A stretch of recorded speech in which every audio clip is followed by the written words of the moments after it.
Well, don't suppose I'll ever look at Aggie's room the same way again, will I? Morris, take a look at those skulls, please. The skulls? Well, they have memories inside them? Oh, that's rather morbid, Sparky. Not quite. Look, I didn't explain this before because I felt things were confusing enough, but that slicing is a bit more powerful than I've led you to believe. Oh, well, what do you mean? Well, we aren't limited to memories of people who are alive. People are bounded by time, but memories aren't. Check it out.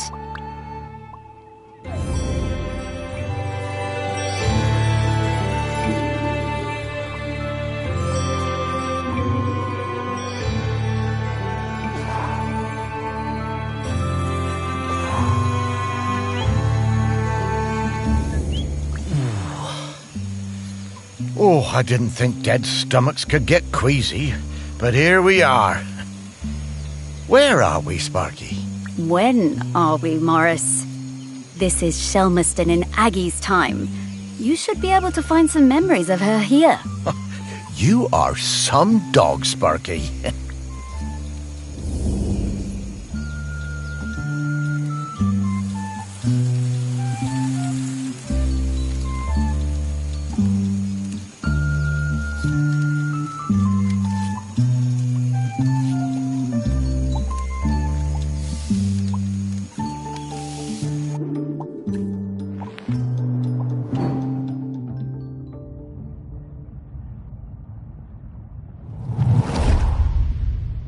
It was the worst night in the world when Aggie was born. It began in the old village, the one swept away by the rivers of fire. The ground shook and the earth split open and spat sparks. The sun hid and the huts burst into flame as we fled. I thought we would all die, everyone washed in the burning orange death.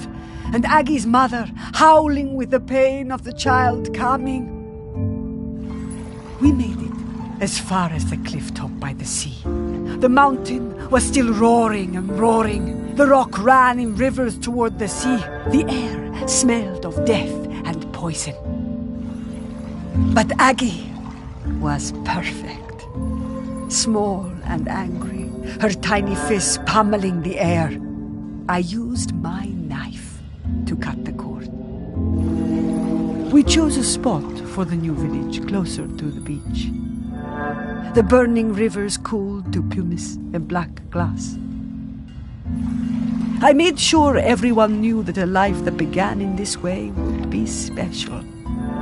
Not everyone believed me, but Aggie proved me right. My goodness. Giving birth like that must have been awful. What a terrifying situation.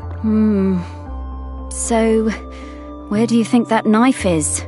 Should we look around here, or...? No, I'm pretty sure I've seen that knife before.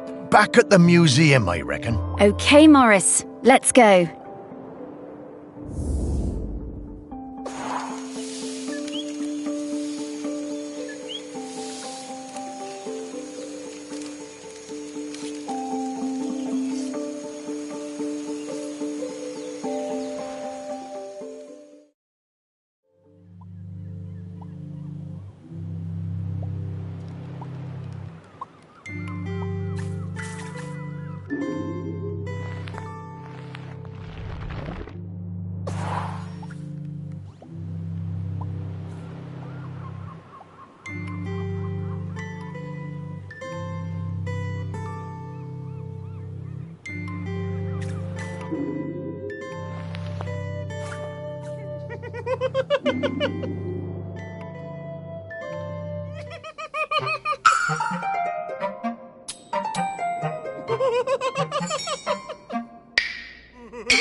And to think that people had not long stopped using flint tools when this was made.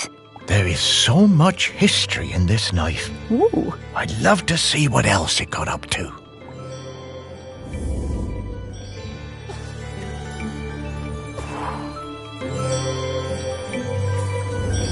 I'm getting the scent of Grenkins again, Morris.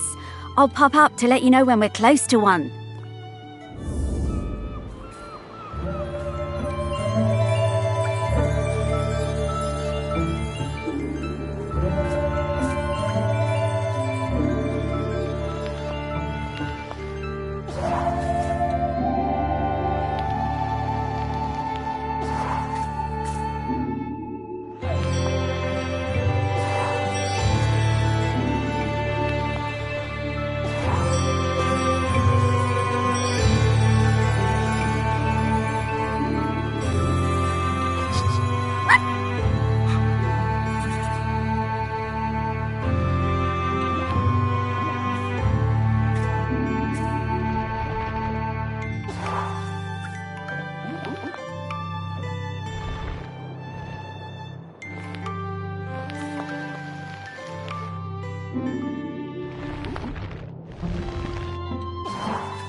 Oh, I'll sing you a song of the Queen of the Sea.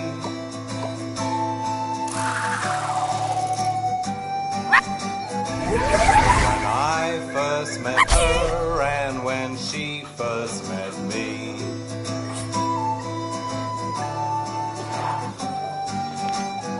Of the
Of course we watched her.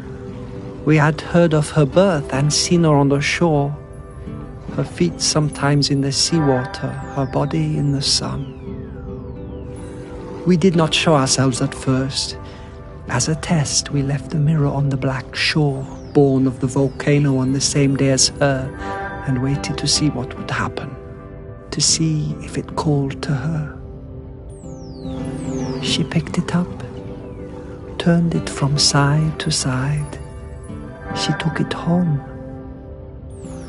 The next time I saw her, I introduced myself.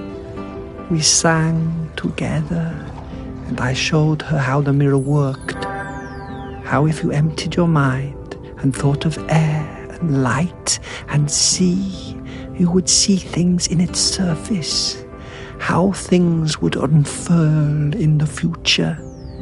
Aggie was better at mirror gazing than any of us sea folk. She saw a girl, her own daughter not yet born, as leader of the dry folk. I told Aggie to keep on gazing into that mirror, that one day the island would need something more than a leader.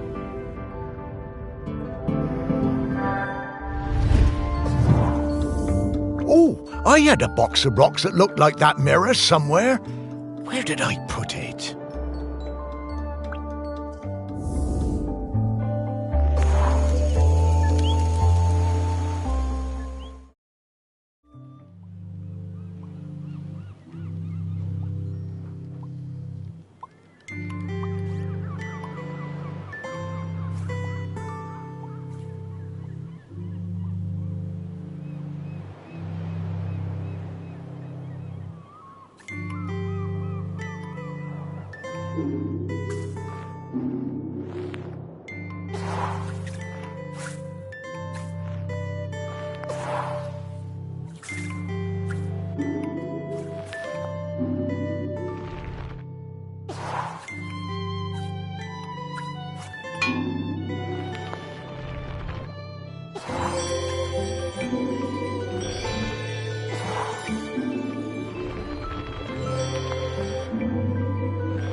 This thing is really powerful, Morris. Can you feel it?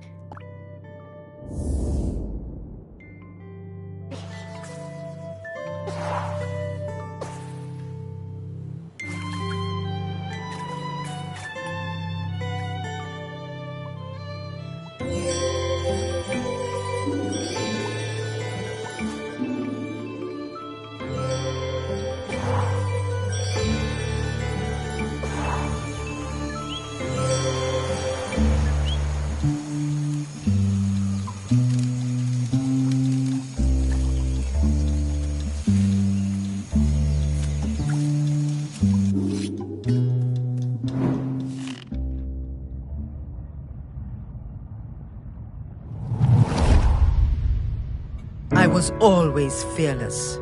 My mother Aggie told me there was nothing I couldn't do. With Otsul and without, I hunted the deer in the woods and the hares on the mountain, all before I had taken my first lover.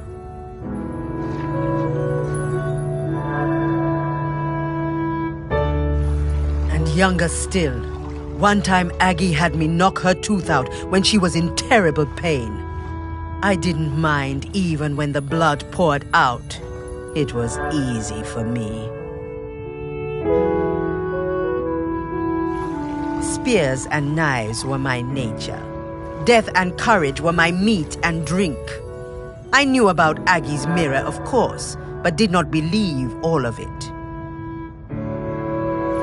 When Aggie warned us the Mauler was sick and there would be fewer calves for the following years, none of us listened. It was to be my first cull. I wanted their blood. It was my nature.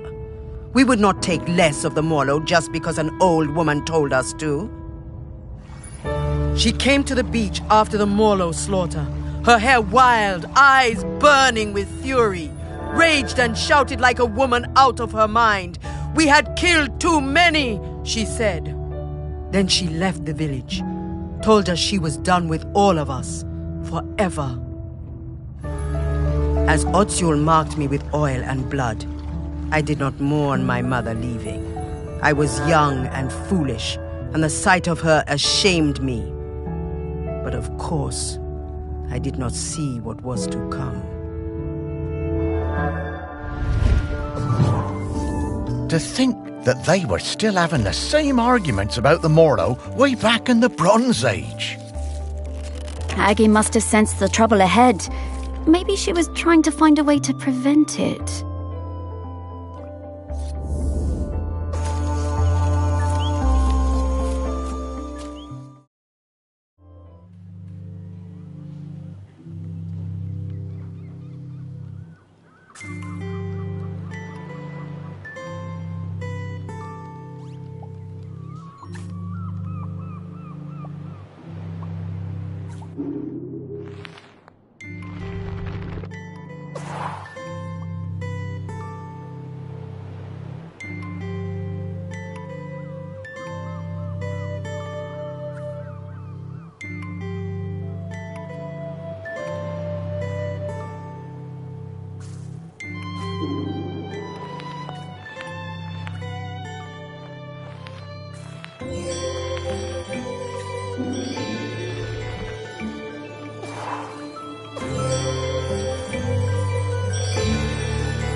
Herself to me, gave herself to us all.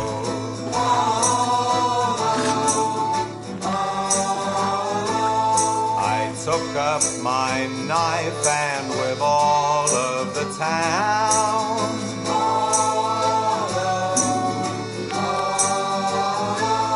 stepped onto the beach and we cut them all down.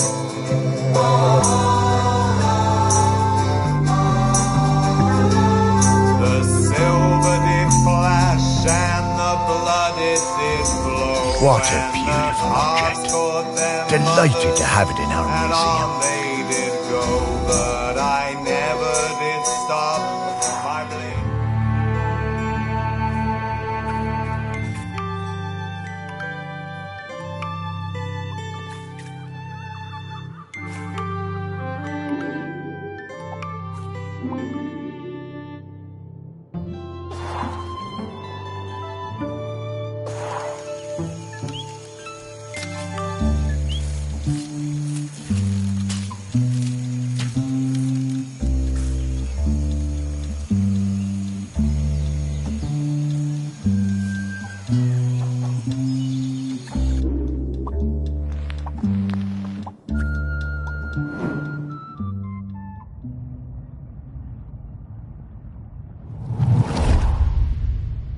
She was alone, and I would bring her food sometimes, samphire and sea urchins.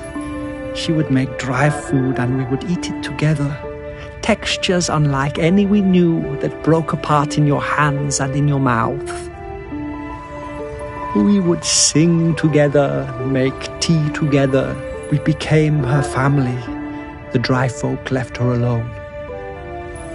She had a companion for a few seasons, a hind who came down from the mountain and slept at her fire, and then, for a few more, a golden hare that ate from her hand.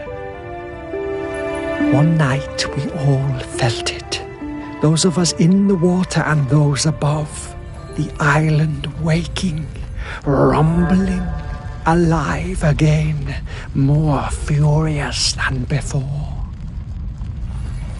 I found Aggie awake, tending her fire, unsleeping, unresting, staring into her mirror. She told me she'd seen the island sinking into orange fire and boiling sea, lost forever above and below. The village and our town in the sea caves, all gone. Aggie went to the shore and blew the sinistral shell, calling our people up from the water.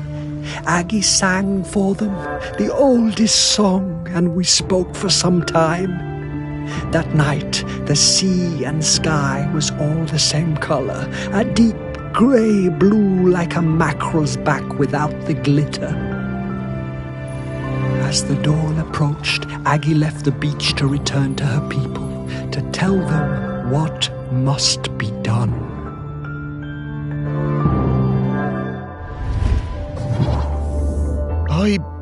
I'm not sure I want to see what happens next.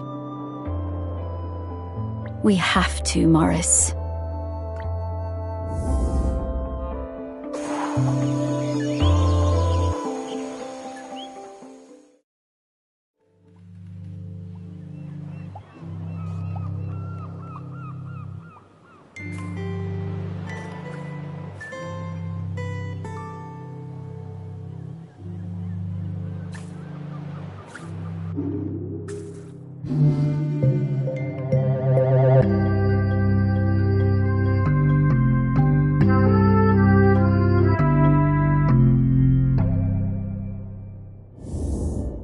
Such a small thing, but it changed the entire course of our island.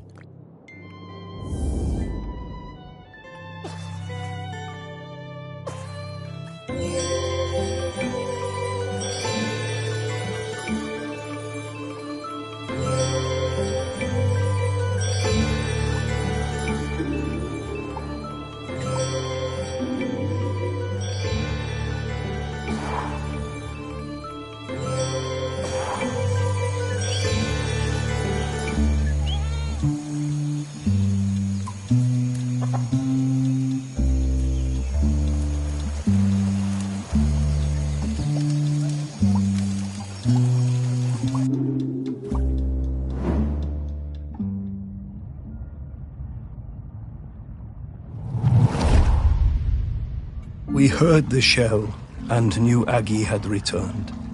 Ibni was the leader then. It had taken many seasons, more than we would have liked, but there were finally enough Morlo again and our village was growing. We were strong. Some of the younger ones didn't know Aggie and didn't want to hear her, called her a moon-shotten crone, but Ibni looked in her mother's face and saw the truth of it. The end would come. The earth was growling again. There would be hot rivers of death and clouds of poison. But Aggie brought us the answer. she would give herself to the island. Ibni's voice shook. Surely a deer or a goat would be enough. The year's finest, blackest calf. Aggie cast down her eyes and shook her head. We all knew. I offered my blade, but Aggie turned me away.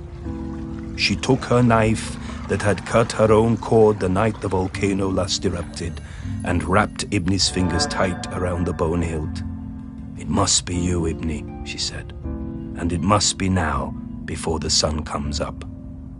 This day, this morning, or we are all gone. The village, the people, the island. Aggie embraced her daughter. Ibni whispered something, but I could not catch the words.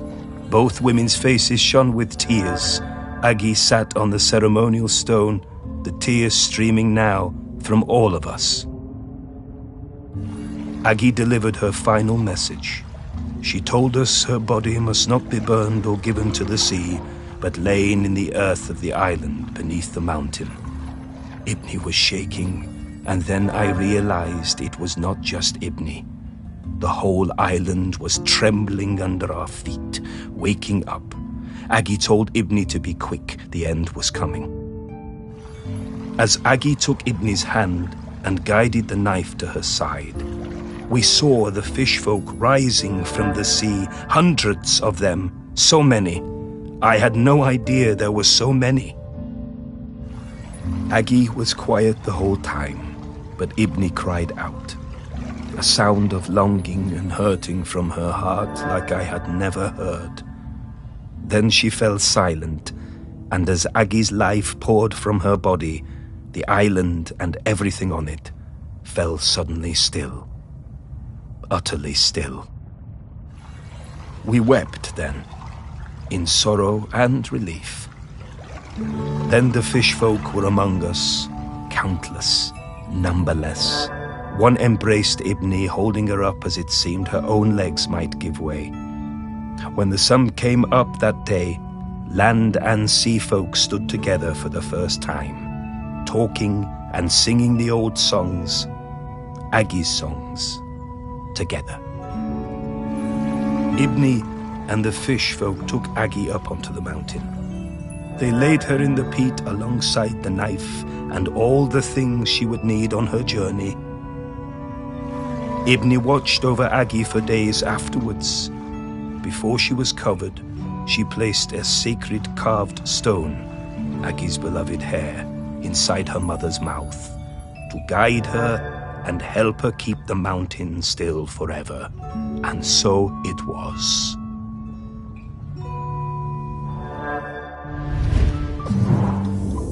Oh, Aggie.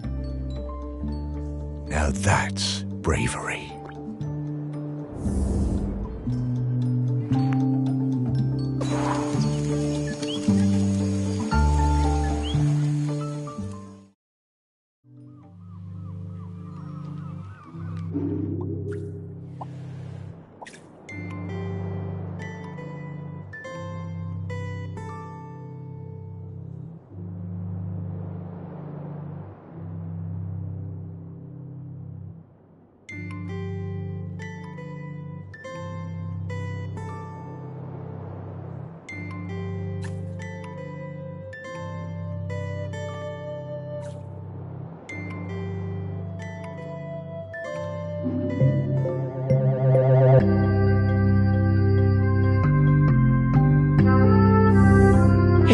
Sparky, it feels a bit, disrespectful looking inside Aggie's body like that. You were the one who dug her up and put her on a plinth, Morris. But I...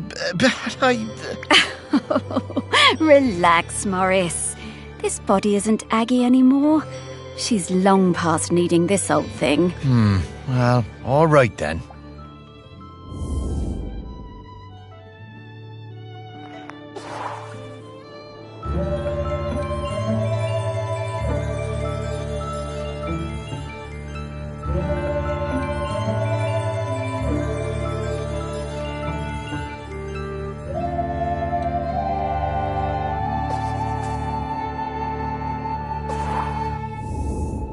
Okay, Morris. I'll level with you. We absolutely didn't need to find Aggie's mementos in order for me to sniff her out. She's here, and waiting for you. She has been this whole time. But then, why did we need to visit the Bronze Age? Aggie thought it was important for you to see those memories, so you would understand her path before you met her. But also, wasn't it cool? That it was. The things I've seen now. Oh, Sparky, thank you so much. To think, for a while there, I was worried that being dead was gonna be boring. You are very welcome, Morris. Okay, so, shall we go say hello to Aggie? Yes!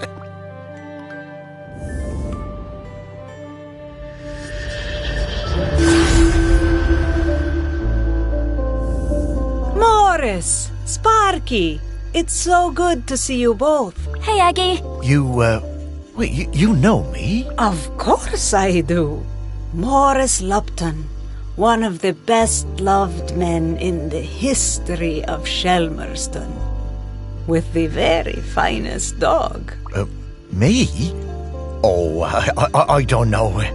Come now. Let's go out of this place, into the air.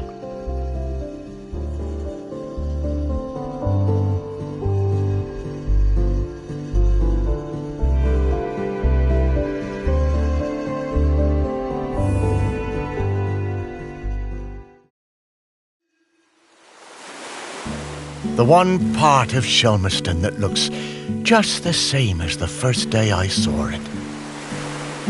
I suppose it always will. I love this beach. It's always been my favourite beach. I'm gonna go run. Aggie, look at Sparky. She's shining.